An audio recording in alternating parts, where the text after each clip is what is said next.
আল্লাহর নবীর মন খারাপ হয়ে গেল। আল্লাহ রাব্বুল আলামিন তিনি আয়াত নাযিল করে দিলেন, ওয়ান নাজিমি ইযা হাওয়া মা দাল্লা সাহিবুকুম ওয়া মা গাওয়া ওয়া মা ইয়ানতিকু আনিল হাওয়া ইন হুয়া ইল্লা ওয়াহয়ুন ইউহা। আল্লাহ রাব্বুল আলামিন তিনি আকাশের তারকা রাশির কসম খেয়ে বলেন, আল্লাহ বলছেন আমি আকাশের তারকার কসম খেয়ে বলছি, হে মক্কার লোকেরা তোমরা শুনে রেখে দাও, জেনে রেখে দাও, তোমাদের সাথে মুহাম্মদ তিনি বিভ্রান্ত হবেন, তিনি পথভ্রষ্ট হবেন। কি করেই বা তিনি পথভ্রষ্ট হবেন? কি করেই বা তিনি গোমরাহ হবেন? কি করেই বা তিনি বিভ্রান্ত হবেন? কারণ তিনি আল্লাহর ওহী ছাড়া তিনি কথা বলেন না। ইন হুয়া ইল্লা ওয়াহয়ুন ইউহা।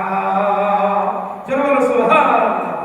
আল্লাহর ওহী ছাড়া যিনি কথা বলেন না, সেই নবী কি করে বিভ্রান্ত হতে পারে? কি করে পথভ্রষ্ট হতে পারে? সে আবু জাহেল বিশ্বনবীকে একবার তিনি পাশে পাগল বলে দিল যে মুহাম্মদ মনে পাগল হয়ে গেছে, এ ম্যাড হয়ে গেছে, এর মাথা খারাপ হয়ে গেছে।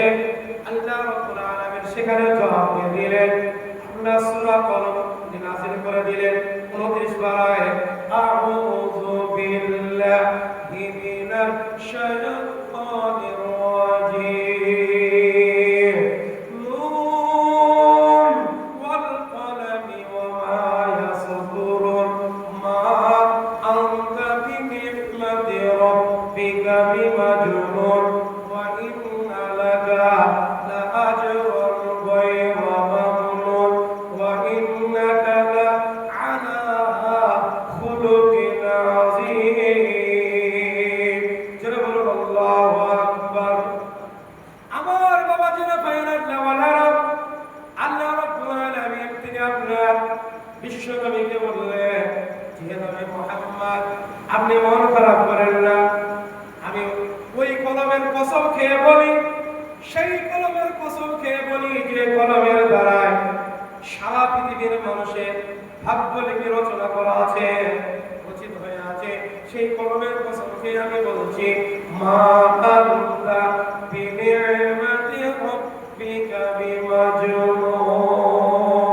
আপনি আপনার প্রভুর অনুকম্পাতে, আপনি আপনার প্রভুর দয়াতে আপনি পাগল নন, আপনি পাগল নন। ওয়া ইন্নাকা লা'আলা খুলুকিন আযীম, আপনি হলেন উত্তম চরিত্রের অধিকারী।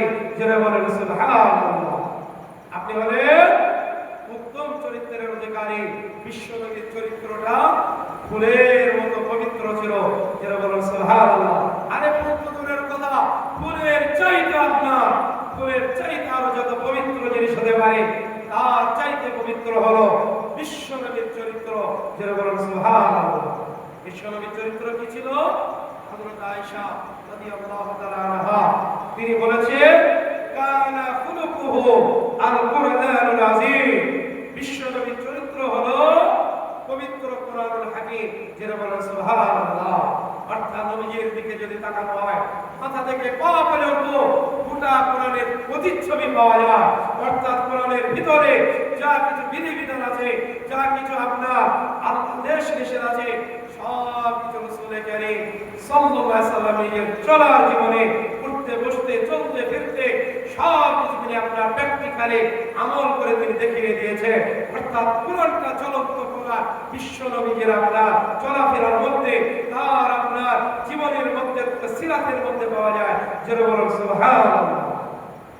বাস্তবজনক আজিজ বিশ্ব নবীর চরিত্রটা মহান চরিত্র কি ছিল একবার শুনে নিন। অনেক দামি দামি ভালো ভালো চরিত্র, তার মধ্যে একটা সবচাইতে বড় চরিত্র ছিল যেটা হলো আপনার মহৎ গুণ, যেটা সেটা হলো ক্ষমা করে দেওয়া।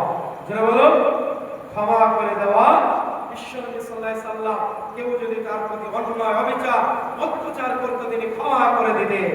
দোস্তবজনক আজিজ বিশ্বনবী সাল্লাল্লাহু আলাইহি তিনটে কাজ করার জন্য বলেছে। নবীজি বলেছেন, হে আমার উম্মত তোমরা ভালো করে শুনে নাও, যদি তোমরা পৃথিবীর বুকে মাথা উঁচু করে বাঁচতে চাও, যদি তোমরা মান মর্যাদা শান সম্পদ পেতে চাও, যদি বড় হতে চাও, মর্যাদা পেতে চাও, তাহলে তিনটে কাজ তোমাদের করে যেতে হবে, দুনিয়াতে করিয়ে দেখে দিতে হবে। তাহলে তোমরা আকাশ চুম্বি মর্যাদা তোমরা পেয়ে যাবে। সেই তিনটে কাজ নবীজি বলেছেন, সিলমান ফাতাকা ওয়াফু আম্মান যালামাকা ওয়া আহসিন ইলা মান আসাআ ইলাইক। বিশ্বনবী বললেন, ওগো আমার উম্মতরা, ওগো আমার সাহাবারা, তোমরা শুনে নাও, তোমাদের সঙ্গে যারা সম্পর্ক ছেদ করবে তোমরা তাদের সাথে সম্পর্ক জোড়ো। ওয়াফু আম্মান যালামাকা, আর তোমাদের প্রতি যারা জুলুম করবে তোমরা তাদেরকে ক্ষমা করে দাও। আর তোমার প্রতি যে অসৎ ব্যবহার করবে তুমি তার সাথে সৎ ব্যবহার করো। সুবহানাল্লাহ। এই যে তিনটি আপনার দামি কথা, শান্তির কথা, আজ পর্যন্ত পৃথিবীর কোন আপনার ধর্ম নেতা, কোন আপনার কোন পদ মতের নেতা এই সর্বপ্রথম শান্তির বাণী শুনিয়ে যেতে পারেন একমাত্র ইসলাম প্রফেট বিশ্বনবী মুহাম্মদুর রাসূলুল্লাহ সাল্লাল্লাহু আলাইহি সাল্লাম। প্রথমে শান্তির বার্তা পৃথিবীর বুকে ছড়িয়ে দিয়েছেন। ইসলাম কখনো সন্ত্রাসী শিক্ষা দেয় না, ইসলাম কখনো টেররিস্টের শিক্ষা দেয় না, জঙ্গি শিক্ষা দেয় না। দোস্ত বুজুর্গ আদাস্ত, ইসলাম সাম্যের কথা বলে, ভ্রাতৃত্ববাদের কথা বলে। আর মাদ্রাসাতে এই হাদিসগুলো পড়ানো হয়, যেটা বলেন আলহামদুলিল্লাহ। এই যে হাদিস যে মাদ্রাসায় পড়ানো হয়, সেই মাদ্রাসায় কখনো কি জঙ্গি তৈরি হতে পারে? জোরে বলুন, জঙ্গি তৈরি হতে পারে? সেই মাদ্রাসায় যারা শিক্ষা পাবে, দীক্ষা পাবে, আর সেই মাদ্রাসায় শিক্ষা নেওয়ার পরে যে আলেম ওলামারা তারা সমাজকে পরিচালনা করে, তাদের কথায় যারা উঠাবসা করে মুসলমান, সেই মুসলমান কখনো অন্যদের আপনার দেবদেবী, অন্যদের আপনার কি বলে যারা যাদের ভাঙলে তারা মাথা নত করে তাদেরকে আপনার উল্টো পাল্টা গালিগালাজ দিতে পারে? যেটা বলুন, পারে? পারে না। কারণ নবীজি হাদিস পাকের মধ্যে নিষেধ করেছে, আল্লাহ কোরআনে নিষেধ করেছে, এরা মুসলমান করতেই পারে না। আর আপনার যখন কোথাও কিছু ঘটছে তারা চক্রান্ত করে আবার ঘুরে ঘুরে মুসলমানদের উপরে চাপিয়ে দেওয়ার চেষ্টা করছে। এই দুঃসাহসিকতা তারা দেখাচ্ছে, কিন্তু আবার কয়েক ঘন্টা পরে, এক দুদিন পরে আবার ধরাও পড়ে যাচ্ছে। যেটা বলো ঠিক কিনা? জায়গায় জায়গায় ধরাও পড়ে যাচ্ছে। কেন? মুসলমান কখনো অন্য ধর্মের প্রতি আঘাত করতে পারে না। এটা কখনো হাদিসে শিক্ষা দেওয়া হয়নি, কোরআনেও শিক্ষা দেওয়া হয়নি, নবীজি আপনার শিক্ষা দেননি, আল্লাহ দেননি। আল্লাহ কোরআনে বলেছেন, ওয়ালা তাসুবুল্লাযীনা ইয়াদউনা ফায়াসুবুল্লাহা আদওয়া বিগাইরি